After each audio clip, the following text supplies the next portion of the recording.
Assalamualaikum warahmatullahi wabarakatuh. Lemes banget sih ini. Ulangin lagi ya biar semangat. Malam minggu masalahnya, betul gak? Assalamualaikum warahmatullahi wabarakatuh. Waalaikumsalam warahmatullahi wabarakatuh. Masyaallah, subhanallah. Alhamdulillah wassalatu wassalamu ala rasulillah Sayyidina wa habibina wa maulana Muhammadin wa ala alihi wa ashabihi ajma'in, amma ba'du. Faqad qala Allah ta'ala fil Qur'anil Karim, a'udzu billahi minasy syaithanir rajim. ومن آياته أن خلق لكم من أنفسكم أزواجا لتسكنوا إليها وجعل بينكم مودة ورحمة إن في ذلك لآيات لقوم يتفكرون. وقد قال رسول الله صلى الله عليه وسلم النكاح سنتي فمن رغب عن سنتي فليس مني. صدق الله العلي العظيم وبلغ رسوله النبي الحبيب الكريم ونحن على ذلك من الشاهدين والحمد لله رب العالمين. Hadratul kiram yang saya hormati, wabil khusus keluarga besar yaitu Bapak Adi Supriyatna beserta istri dan anak-anaknya sekaligus yang berbahagia, putra beliau Lutfi. Mana anaknya? Oh ya, dari tadi ini kali ya, yang beringos, jenggotan, alhamdulillah cambangan, mantap, ganteng juga ternyata Pak Adi anaknya. Alhamdulillah, mudah-mudahan jadi anak yang soleh, keluarganya sakinah mawaddah warahmah. Amin ya rabbal. Kita doakan Bapak Adi sekeluarga, Allah jadikan keluarganya keluarga yang Allah ridhai. Allah jadikan keluarganya sakinah mawaddah warahmah, berkah rizkinya, soleh dan solehah putra putrinya. Ada putrinya gak? Ada juga kan? Putra putrinya. Dan juga mudah-mudahan senantiasa selalu mendapatkan bimbingan rahmat dari Allah Subhanahu wa ta'ala. Amin ya rabbal. Yang saya hormati wabil khusus pada pimpinan Majelis Ta'lim Al-Barakah Al-Mubarak Mubarak, biar sama aja tapi jangan sampai berubah, masih kuning nanti itu kalau berubah. Al-Mubarak yaitu sahabat saya, teman seperjuangan Al-Mukarram Bapak Ustadz Eso Sukarso, mata'anallahu bituli hayati, mudah-mudahan beliau panjang umur, sehat walafiat, dan juga mudah-mudahan senantiasa selalu diberikan kekuatan untuk istiqomah di dalam mensyiarkan agama Islam di lingkungan kita semuanya. Amin. Yang saya hormati juga sesepuh kita Pak Desarwo, dan juga seluruh para sesepuh, bini sepuh, para tokoh masyarakat, wabil khusus di Gang 1 RT 001. Juga yang saya hormati Al-Mukarram Sayyid Al-Habib Ahmad Beliau juga mudah-mudahan panjang umur, sehat walafiat. Juga yang saya hormati pula di belakang saya, yaitu Al-Mukarram Bapak Ustadz Maman. Insyaallah beliau juga panjang umur, sehat walafiat, rizkinya berlimpah, amin.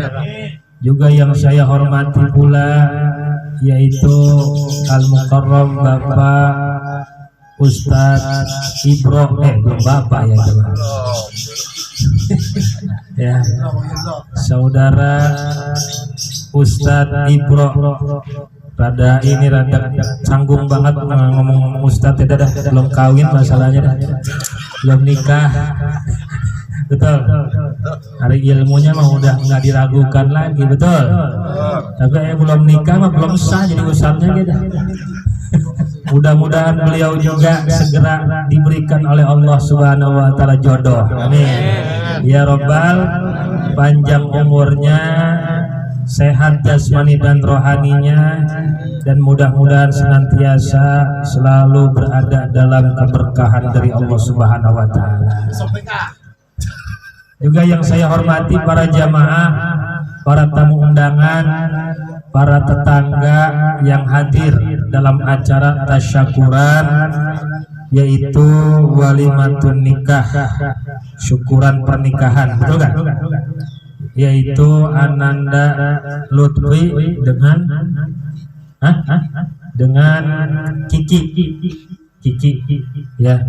Mudah-mudahan keduanya Allah jadikan pasangan yang harmonis, pasangan yang Allah ridhoi, pasangan dalam rumah tangga yang Allah berkahi, dan mudah-mudahan Allah berikan keturunan yang soleh dan solehah.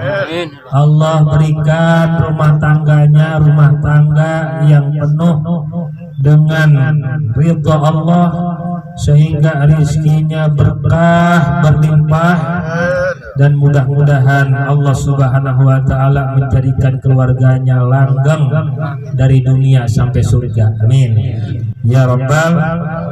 Jadi kalau doain langgeng dari dunia sampai surga, jangan dari dunia sampai akhirat. Belum selesai akhirat mah, betul gak? Akhirat kan ada dua, ada surga dan neraka. Betul. Langgeng dari dunia sampai surga. Ya.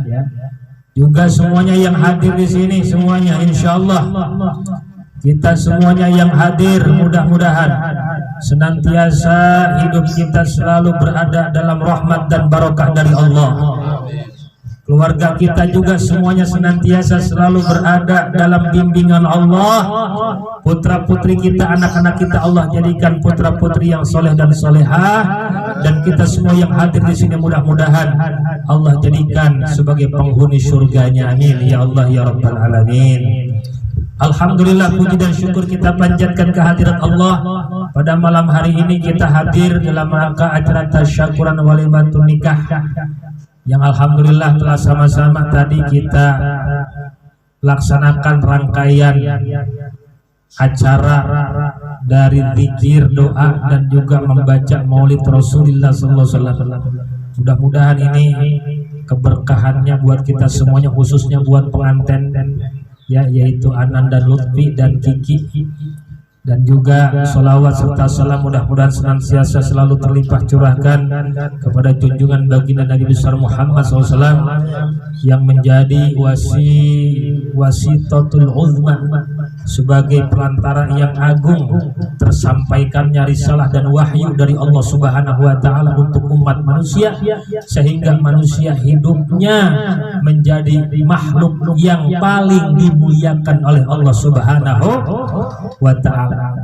Jadi manusia bisa mulia, bisa derajatnya itu lebih tinggi dari makhluk yang lain karena adanya syariat yang dibawa oleh Rasulullah SAW Apa jadinya kalau seandainya tidak ada risalah, tidak ada syariat yang dibawa oleh Rasulullah, tidak ada wahyu yang Allah turunkan kepada Rasulullah untuk petunjuk pedoman hidup bagi manusia, maka apa bedanya manusia dengan binatang? Betul gak? Betul. Nah, binatang kan kalau suka sama suka udah enjoy aja dia mah, di mana be dia mah, betul gak? Nggak ada istilah penghulu, betul. Nggak ada istilah ijab kabul, betul. Ya, asal suka sama suka, atau kalaupun perempuannya kagak suka, ya lakinya suka, udah paksa, betul nggak? Nah ini, nah itu binatang itu, betul. Tapi manusia bisa mulia karena adanya aturan, karena adanya risalah syariat yang dibawa oleh junjungan kita baginda Nabi besar Muhammad. Maka diaturlah manusia bagaimana caranya kalau dia ingin memenuhi kebutuhan biologisnya, karena memang suka antara laki-laki dan perempuan itu sudah fitrah, betul. Fitrah makhluk Pak itu berpasang-pasangan, ada laki-laki ada perempuan. Makanya dalam Al-Quran kan Allah terangkannya man amila sholihan min dzakari wa untha, kan gitu. Ya, siapa saja yang beramal soleh dari laki-laki dan perempuan, kagak ada bencong maka kagak ada. Ya, siapa saja yang beramal soleh dari laki-laki dan perempuan dan bencong, kagak. Pasangannya laki-laki sama perempuan, fitrahnya itu. Ya. Jadi Allah ciptakan zaujain, ya, sepasang. Ada laki-laki, ada perempuan, ada langit, ada bumi, ada atas, ada bawah, ada kanan, ada kiri, betul. Ada luar, ada dalam. Itu udah pasangan udah. Ya kalaupun ada, kalau dalam fikih itu hunta itu bencong. Nah, bencong di sini pengertiannya kata para ulama ahli fikih adalah seseorang yang mempunyai kelamin dua. Yang punya kelamin, ada kelamin laki-laki, ada kelamin perempuan. Jadi dia punya kelamin dua, itu bencong asli baru Pak. Kalau sekarang bukan bencong asli, kebanyakan tuh kalau yang ngiter tuh. Itu mah laki-laki kebanyakan Pak, laki-laki ya, bebencongan pura-pura jadi perempuan, pakai baju perempuan. Kalau kelaminnya mah satu dia mah. Kalau bencong yang asli itu ada kelaminnya dua. Bagaimana cara menentukannya? Nah, kata ulama, yang keluar air kencingnya lewat kelamin mana? Kalau laki-lakinya, perempuannya kelamin perempuan yang nggak keluar berarti dia laki-laki. Kalau yang keluarnya dari perempuan berarti dia perempuan. Kalau bagaimana Pak Ustadz? Dua-duanya keluar. Kalau dua-duanya keluar, mana yang lebih dahulu keluar? Betul. Mana yang lebih dahulu keluar? Itu yang laki-laki. Dua-duanya sama bareng keluarnya. Kalau begitu, mana yang lebih dahulu, yang terakhir berhenti? Yang terakhir berhenti, itulah ditentukan siapa kelaminnya. Sama nih bareng. Ini kalau kita ngaji fikih lama udah jam terang indah. Lama bareng. Pokoknya itu bencong asli. Jadi ada pasang-pasangan, udah itu fitrah manusia. Kalau ada laki-laki suka sama perempuan itu fitrah Pak. Jadi Pak Adi, kalau Lutfi ya dia ngomong ayah bukan apa baba apa panggilnya? Ayah. Bagus ayah. Lutfi bogoh sama si Neng. Nah itu udah wajar baik itu mah, betul gak? Ya, Lutfi ini suka nih mawadon, alhamdulillah normal. Alhamdulillah. Ya itu fitrah manusia. Akan tetapi di dalam Islam kalau suka sama suka, laki-laki suka sama yang dia suka yaitu perempuan, nggak boleh melakukan apapun, ya tidak boleh berbuat sesuatu apapun yang intinya adalah menyalurkan hasrat daripada syahwatnya, apapun jenisnya, mau yang ringan mau yang berat, kecuali terlebih dahulu melalui proses yang namanya akad ijab kabul. Betul. Oh, saya pegang-pegangan doang boleh gak? Kagak boleh. Betul. Pandang-pandangan ini Pak Ustadz, nggak boleh pandang-pandangan juga. Terlalu memandang lama juga nggak boleh Pak. Ayo pandang, lama-lama lidahnya keluar. Betul nggak? Ini bahaya. Ya kan? Memandang dengan pandangan yang syahwat itu kan juga nggak boleh. Ya. Nggak apa-apa pas berdua-duaan doang jalan juga agak boleh Pak dalam aturannya juga. Ya, bolehnya kalau suka datang ke rumahnya. Ya, datang ke rumahnya, ta'aruf, ditemenin sama adiknya, ditemenin sama kakaknya, lebih bagus lagi ditemenin sama bapaknya. Udah loh, kagak bisa ngapa-ngapain. Itu bagus begitu, dalam Islam begitu. Baru kalau mau lebih dalam lagi, maka terjadilah yang namanya akad pernikahan. Tunangan belum juga bisa ngapa-ngapain. Tunangan hanya sebatas ngikat doang. Betul. Ya, sebagai nyiriin kalau bahasa tanda, nih ini calon bini gua. Nggak boleh lagi ada yang ngelamar, itu tunangan tuh Pak, ngikat. Ini zaman sekarang kadang-kadang tunangan udah kayak kawin, udah kayak nikah, betul gak? Udah kayak nikah tunangan. Ya kemana-mana, ya apa namanya gandengan kemana-mana, jangan. Maka di dalam Islam, namanya Islam itu agama fitrah disebutnya, maka pasti mengatur fitrah manusia. Maka diaturlah bagaimana caranya supaya manusia bisa menyalurkan biologisnya, syahwatnya. Oh, diatur tata caranya, yaitu lewat jalur yang namanya pernikahan. Dan itu jelas disebutkan oleh Allah di dalam Al-Quran. Wa min ayatihi an khalaqalakum min anfusikum azwaja litaskunu ilaiha wa ja'ala bainakum mawaddatan. Dan di antara tanda-tanda kekuasaan Allah Subhanahu wa ta'ala, tanda-tanda kebesaran Allah itu adalah apa? Allah ciptakan dari diri kalian sendiri pasangan. Ya, tujuannya untuk apa? Litaskunu ilaiha, supaya kalian merasa tentram. Jadi kalau udah nikah tuh Pak, nikah itu fungsi atau apa namanya, hasil samratul nikah itu, ya buahnya nikah itu adalah yang Allah ceritakan. Yang pertama itu litaskunu, sakinah. Sakinah itu apa? Tentram, tenang. Jadi kalau pernikahan dari awal nikah udah bertahun-tahun kagak tenang-tenang, berarti ente ada yang salah itu pernikahan. Betul gak? Ribut mulu, berantem mulu. Berantemnya bukan sebatas omongan. Ya, berantemnya cambak-cambakan. Berantemnya tonjok-tonjokan. Lempar piring sana sini tiap hari ribut. Tapi ada yang salah berarti. Sebab kenapa? Sebab Al-Quran mah, wahyu mah nggak bakalan salah. Yang namanya pernikahan itu akan mendatangkan ketenangan. Tenang nggak? Tenang nggak? Nih yang udah nikah tenang nggak? Mas Lutfi tenang nggak sekarang? Udah tenang tuh, kelihatan tuh senyum. Kalau Ustadz Ibro belum tenang dia. Belum tenang dia, udah dikontrakan sendiri gitu kan, tidur ke sana bolak-balik, pindah sana pindah sini lah, udah ya kan, belum tenang loh ya. Maka kita doakan buru-buru Bapak yang punya anak perawan, kenalin tuh. Tenang aja, kalau nikah sama santri mah berkah, amin ya rabbal alamin. Tenang aja Pak, kelihatannya santri kelihatannya kagak punya duit, padahal mah bener. Sekarang udah nikah insya Allah duitnya banyak, amin ya rabbal alamin. Jangan lihat sekarang ya, lihatnya nanti proses. Insya jadi Allah litaskunu ilayya wa ja'ala bainakum mawaddatan wa rahmah. Yang keduanya akan mendatangkan rasa cinta, mawaddah. Ya kan? Jadi pernikahan itu begitu Pak.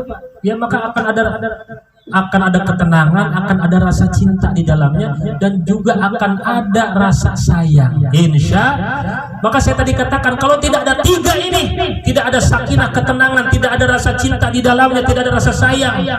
Saya Pak nanganin, bukan nanganin, banyak yang curhat curhat sekaligus ya minta solusi. Bagaimana caranya ini pernikahan saya Pak Ustadz? Banyak lah, bukan satu orang dua orang. Ya, bagaimana pernikahan saya Ustadz? Saya digebokin terus sama suami saya. Ya kan, bahkan Pak Ustadz lihat nih SMS-nya Pak Ustadz. Ya Allah, saya dikatain monyet, saya dikatain bego sama suami saya. Ya, setiap hari itu Pak Ustadz. Kalau saya masak, saya telat masak dikatain bego. Ya Allah, ya kan? Bagaimana Pak Ustadz? Kalau enggak itu, kalau dia lagi temperamennya naik gitu kan, rambut saya dijenggut-jenggut Pak Ustadz, dijedotin ke tembok. Naudzubillah ini. Nah itu nikah apa itu? Hah? itu bukan yang disebutkan, yang diharapkan oleh Allah dan Rasul. Itu ada yang salah itu. Ya, nggak ngerti yang pernikahan tuh. Yang pertama sakinah, yang kedua cinta, yang ketiga sayang. Ya. Pak Ustadz, saya tuh ngejemput istri itu saking sayangnya. Edan apa loh gitu kan, ngejemput istri saking sayangnya. Itu bukan sayang namanya, ngejemput. Nampar mah. Maka diatur di dalam Islam nih. Laki-laki ya, selain daripada kewajibannya nih Mas Lutfi, ya kewajibannya adalah apa? Ya, memberi sandang, pangan, papan, nafkah zahir. Ya, nafkah itu sandang, pangan, apa tuh kewajiban suami itu. Ngasih ya tempat tinggal yang layak, ngasih makan yang cukup, yang layak, yang bergizi, ngasih pakaian juga termasuk. Itu nafkah zahir, tanggung jawab suami.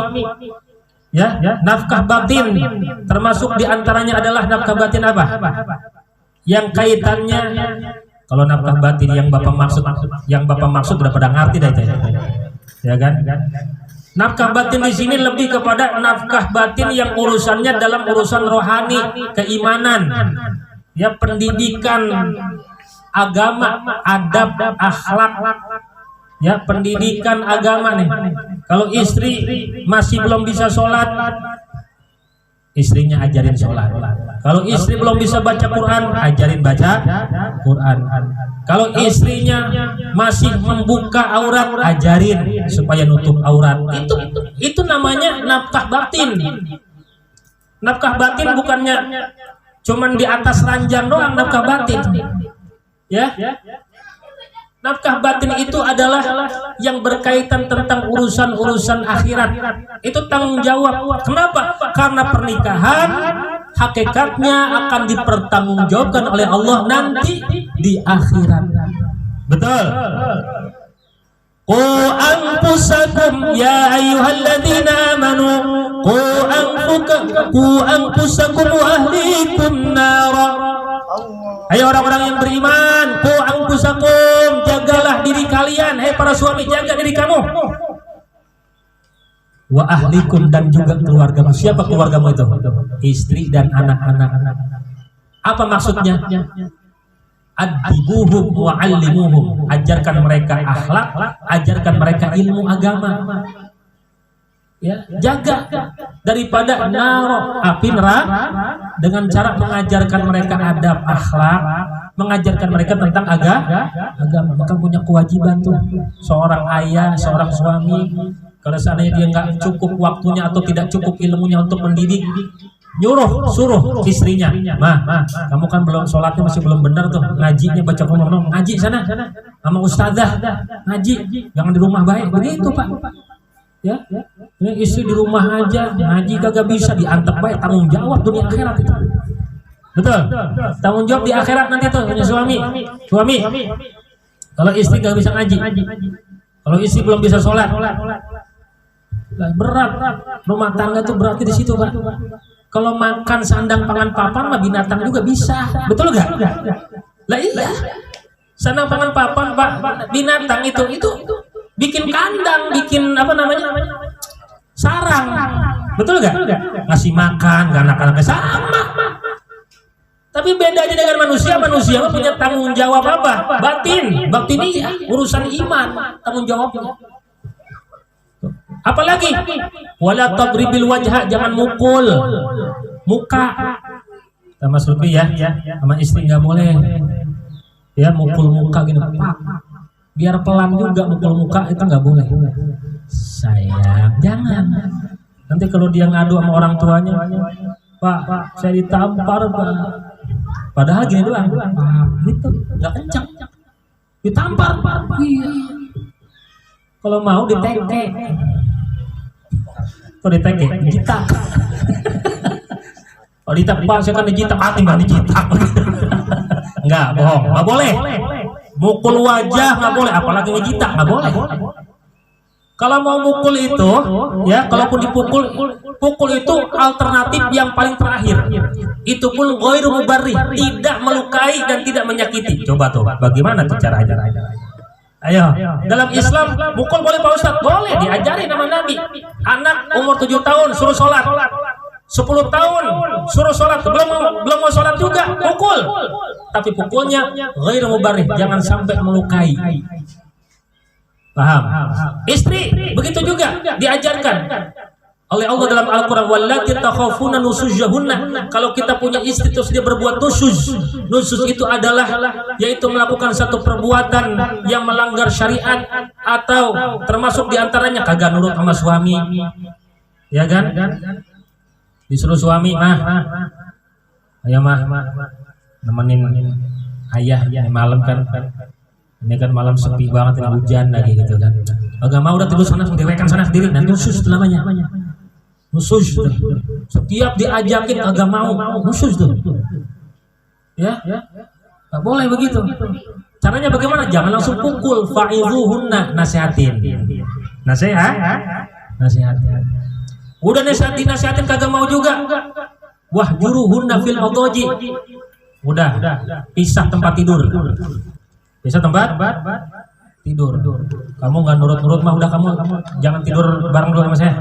Kamu di kamar, saya di ruang tamu, biarin. Pas lagi ngajarin istrinya begitu, pas turun hujan pisan, kira-kira yang duluan nyamperin siapa? Suaminya kalah lagi. Udah pisah tempat tidur, jangan pisah rumah. Yang diajarin dalam Islam pisah tempat, bukan pisah.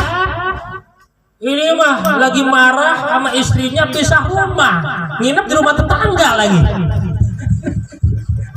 Salah itu, betul? Salah. Kalau ngambek sama istrinya, ngajarin ngedidik istrinya, wahjuruhunna fil madaji, pisah tempat tidur. Ya.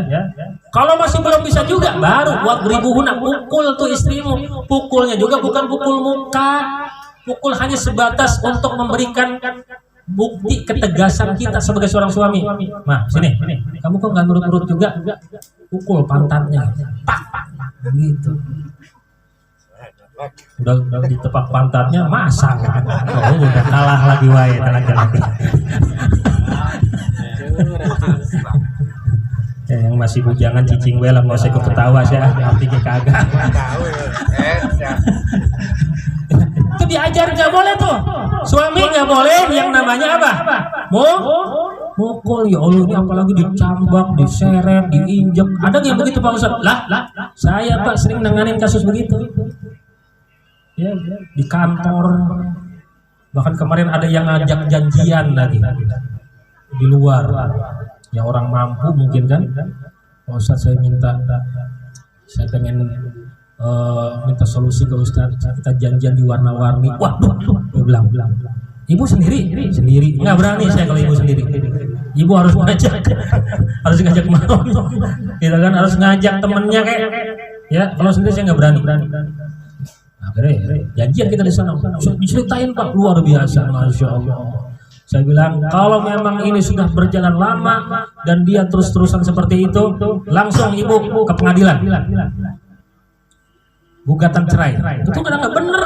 Rumah tangga udah begitu, istri diinjek, istri dipukul, jangan tinggal diam. Betul. Karena retaknya hubungan rumah tangga itu 3. Yang pertama, 1, beda akidah. Beda. Yang kedua, perselingkuhan. Perselingkuhan, ya kan? Terutama kalau yang selingkuhnya istri. Nah ini, naudzubillah, ini perempuannya yang selingkuh. Ini udah nggak bisa dipertahankan begini. Yang ketiga, KDRT, kekerasan dalam rumah tangga.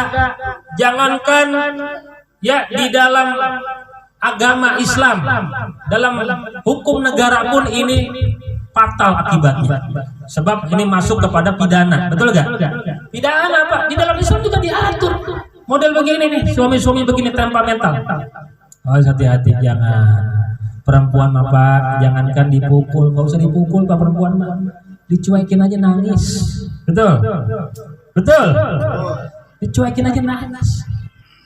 Ya, jangan dipukul. Perempuan tuh makhluk halus.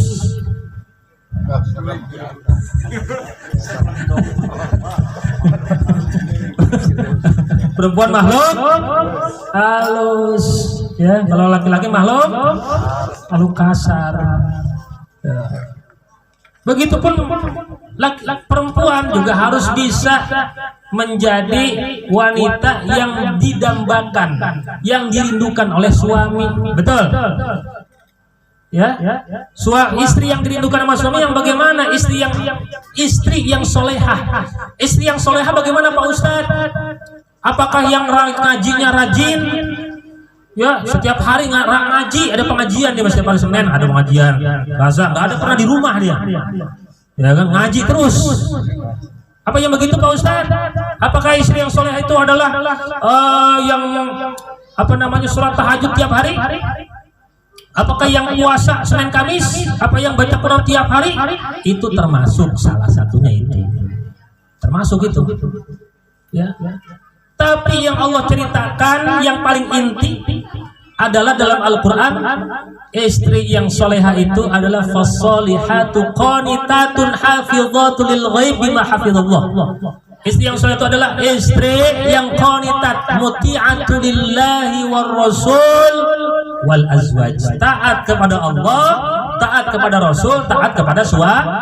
Kalau dia cuma taat kepada Allah saja, maksudnya yang pengertian tadi sini cuma ibadah secara ritual saja, sholat rajin, baca Quran rajin, tahajud rajin, sedekah rajin, ngaji, datang ke majelis taklim rajin, pakai jilbabnya bagus, tertutup auratnya. Tapi kalau sama suaminya ngelawan, suaminya dipelototin terus, kan ada kan suami takut sama istri, betul gak? Baru ulang. Iya. Langsung melempem, ada yang begitu. Nggak boleh, ya kan? Laki-laki nggak boleh dibentak pak. Itu namanya menyalahi fitrah. Betul. Laki-laki dibentak, laki-laki dipelototin, apalagi dijewer, itu menyalahi fitrah itu. Laki-laki itu ar-rijalu qawwamuna 'alan nisa. Laki-laki itu pemimpinnya kudu jadi pemimpin dalam rumah tangga. Ulang. Jewer dari pos RT. Karena itu kan udah menyalahi fitrah gitu. Dan perempuan model kayak begitu bahaya. Bahayanya kenapa? Bahaya dia. Dosa besar itu. Kenapa? Sebab derajat suami itu pengganti orang tuanya. Tanggung jawab dunia akhirat sudah beralih kepada suaminya. Kalau perempuan ya, ini perlu diingat nih. Ridhonya Allah tergantung ridhonya seorang suami. Betul. Kalau suaminya ridho, Allah ridho. Kalau suaminya benci, murka, Allah murka. Itu perempuan. Makanya dalam hadis Nabi yang diriwayat Imam Muslim, bahwa Rasulullah pada saat selesai melaksanakan sholat gerhana, Rasulullah kan diberikan mukjizat. Di antara mukjizat beliau itu kasyaf, terbuka mata, basirohnya matanya bukan hanya basirah, bukan hanya mata batin, mata ini terbuka, diperlihatkan oleh Allah, langsung tembus ke dimensi alam lain, ya kan? Surga kelihatan, neraka kelihatan. Itu waktu orang Rasul masih hidup. Habis sholat gerhana itu langsung melihat Nabi, melihat neraka, melihat surga. Ya, dimensi alam yang akan datang itu udah terlihat sama Nabi. Masya Allah. Ternyata di neraka kebanyakan perempuan. Begitu kata Rasulullah. Kok di sahih itu? Banyak kan perempuan nanya para sahabat, ya Rasulullah, kenapa? Apakah banyak perempuan yang tidak sholat, yang tidak ibadah, tidak puasa? Bukan, mereka rajin-rajin ibadahnya, sholatnya rajin. Ya, akan tetapi mereka kufur kepada suaminya, tidak bisa berterima kasih kepada suami. Dan bahkan Rasulullah menjelaskan contoh yang detailnya, ya, berapa banyak wanita yang masuk neraka gara-gara berkata kepada suaminya, karena kalau dibahasin Batawinya begini nih, lebih gampangnya, gua selama nikah malu nggak pernah bahagia. Nah itu kata Nabi. Nih cuman dibahasakan sama saya bahasa yang gampang, bahasa yang lumrah disebutkan oleh orang-orang begitu. Gue selama nikah sama lo nggak pernah bahagia, gue lah kagak bahagia, punya anak sampai 6. Kan itu kan repot kalau begitu. Betul kan? Ya, nggak pernah bikin bahagia nih akang mama, selama nikah sama akang saya sengsara mulu. Itu calon ahli neraka. Walaupun sholatnya rajin, tahajudnya rajin, puasanya rajin. Nauzubillah ini. Itu disebutkan nama Nabi itu. Jadi ridhonya suami itu ridhonya Allah. Tanggung jawab urusan ibadahnya, tanggung jawab urusan sandang pangan papannya, yang tadinya orang tua sebelum nikah, ketika sudah nikah tanggung jawab suaminya. Berbeda dengan laki-laki. Berbeda dengan laki-laki mah punya 2 tanggung jawab. Tanggung jawab istri, tanggung jawab orang tua. Ngerti gak? Tanggung jawab istri, tanggung jawab orang. Kalau laki-laki Pak, dia megang tanggung jawabnya 2. Mau dia belum nikah, dia harus bertanggung jawab birrul walidain, membahagiakan, berbakti kepada kedua orang tua. Fala taqul lahuma uff, berkata jaga juga jangan. Wala tanharhuma, nggak boleh kita ngebentak. Jangankan ngebentak, ngomong juga nggak boleh, ngomong kasar juga nggak boleh. Bahkan dia Allah sebutkan secara jelas, wa qul lahuma qaulan karima. Kalau kau berkata kepada kedua orang tuamu, ucapkan kata-kata yang mulia, ucapkan kata-kata yang baik, yang tidak menyinggung perasaan orang tuamu. Menyinggung perasaan orang tuamu bukan hanya lewat ucapan, lewat tindakanmu, lewat pandangan matamu. Betul, lewat sikapmu. Oh, hati-hati. Jadi laki-laki mah bukan hanya sebelum nikah punya kewajiban birrul walidain, berbakti kepada orang tua. Udah nikah punya tanggung jawab. Jadi kalau laki-laki Mbak nih, ini saya terangkan syariatnya, aturan. Misalnya kata ibunya, Lutfi, ya, ke rumah dulu mak sebentar nih, mak lagi ada perlu. Kata istrinya, Kang, ya, anterin Neng ke ini. Siapa dulu kira-kira yang kudu wajib diturutin? Hah? Siapa? Emak, orang tua. Tuh laki-laki Mbak, beda tuh. Kalau perempuan, istri, suaminya nyuruh, selama ayah akan pergi, kamu jangan kemana-mana. Telepon bapaknya di kampung, Neng pulang ya, Neng bapak lagi sakit. Lebih nurut kemana kira-kira? Ke suaminya apa ke bapaknya? Suaminya. Dan itu terjadi di zaman baginda Nabi besar Muhammad Sallallahu Alaihi Wasallam, ketika seorang suaminya ini berperang, dia berpesan kepada istrinya, kamu jangan pergi kemana-mana. Selama saya berperang, jangan pergi kemana-mana. Akhirnya datang utusan dari orang tuanya, bapaknya sakit, ke rumahnya. Bapak mau ketemu, sakit. Aduh, saya nggak bisa, sama suami saya nggak boleh. Itu masih di zaman Nabi, itu di zaman Rasul, itu sahih itu beritanya. Apa namanya? Riwayatnya sahih. Nggak boleh saya sama suami saya. Sampai 3 kali, sampai bapaknya meninggal, itu tuh anak perempuannya itu nggak berani keluar rumah. sampai berita ini dilaporkan oleh utusannya kepada baginda Nabi besar Muhammad sallallahu alaihi wasallam. Apa kata Rasulullah? Ayahnya penghuni surga. Kenapa ayahnya penghuni surga? Karena mempunyai anak perempuan yang solehah, yang taat kepada suaminya. Padahal secara kenyataannya ayahnya dicuekin, betul gak? Tapi kata Rasulullah, ayahnya penghuni surga karena dia punya seorang perempuan yang taat kepada suami. Tapi berbeda lagi dengan anak laki-laki dengan suami.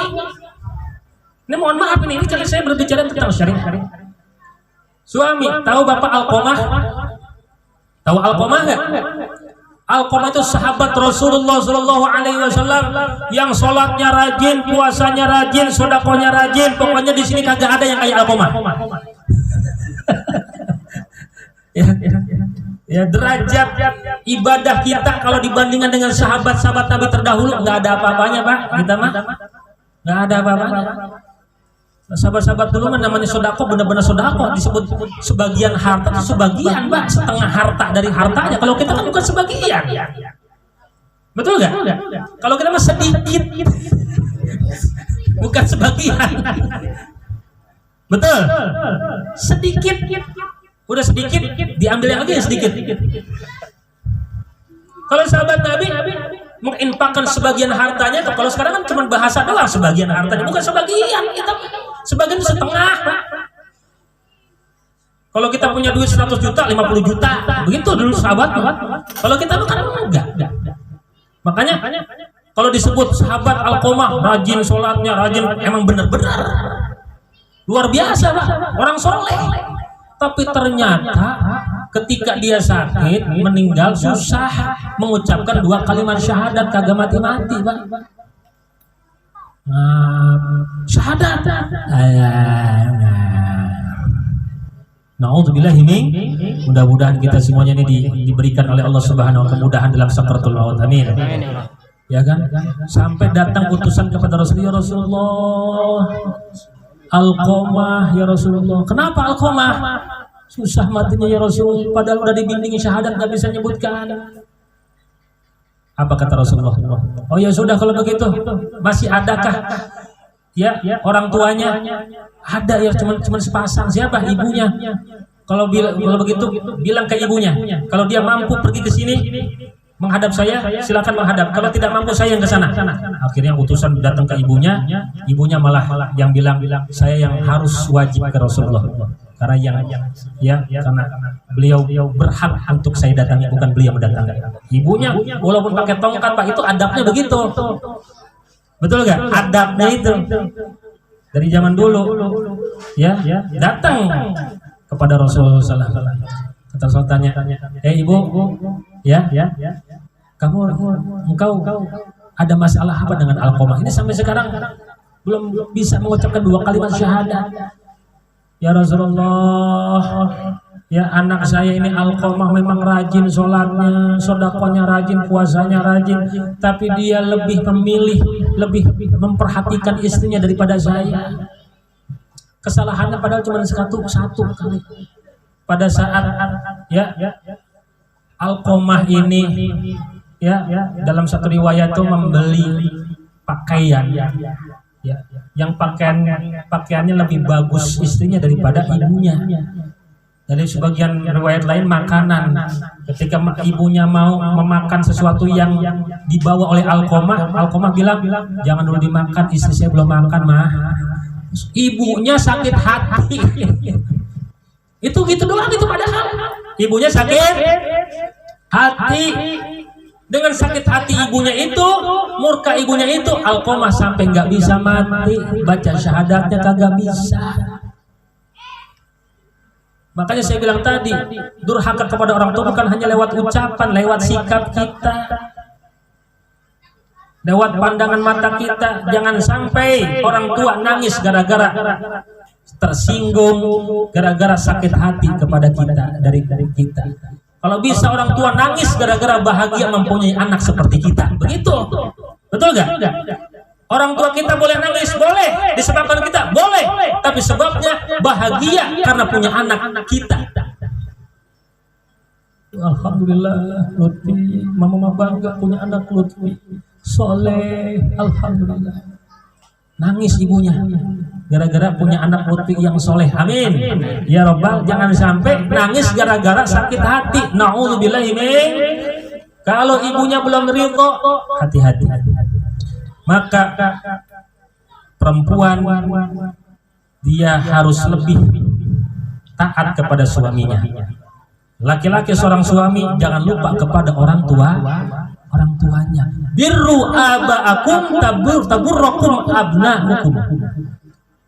Berbaktilah kepada kedua orang tuamu, maka niscaya akan berbakti anak-anakmu kepadamu. Amin ya Rabbal. Itu udah jadi sunatullah, Pak. Ya, ini sunatullah itu. Kalau kita sekarang berbakti kepada orang tua kita, insya Allah orang anak kita nanti akan berbakti kepada kita. Insya bisa dipahami ini, bisa dipahami ini. Nah, jadi ini yang masih punya orang tua, ya, sok yang jauh di sana, sering telepon, betul nggak? Sering telepon, sering nanya kabar, jangan berbulan-bulan gak pernah telepon. Kalau orang kampung makan orang tua kita kadang-kadang lihat telepon makan aneh, betul gak? Mencetnya bingung. Ya kayak ibu saya kan sama, punya handphone, tapi kalau mau telepon bingung. Mana sih telepon si Ipul katanya? Kagak nemu katanya. Minta tolong ke cucunya di situ kan ada cucu ponakan saya di rumah. Kalau mau telepon, telepon kita duluan yang telepon. Udah lama telepon, bagaimana kabarnya? Ya mau ada kebutuhan apa?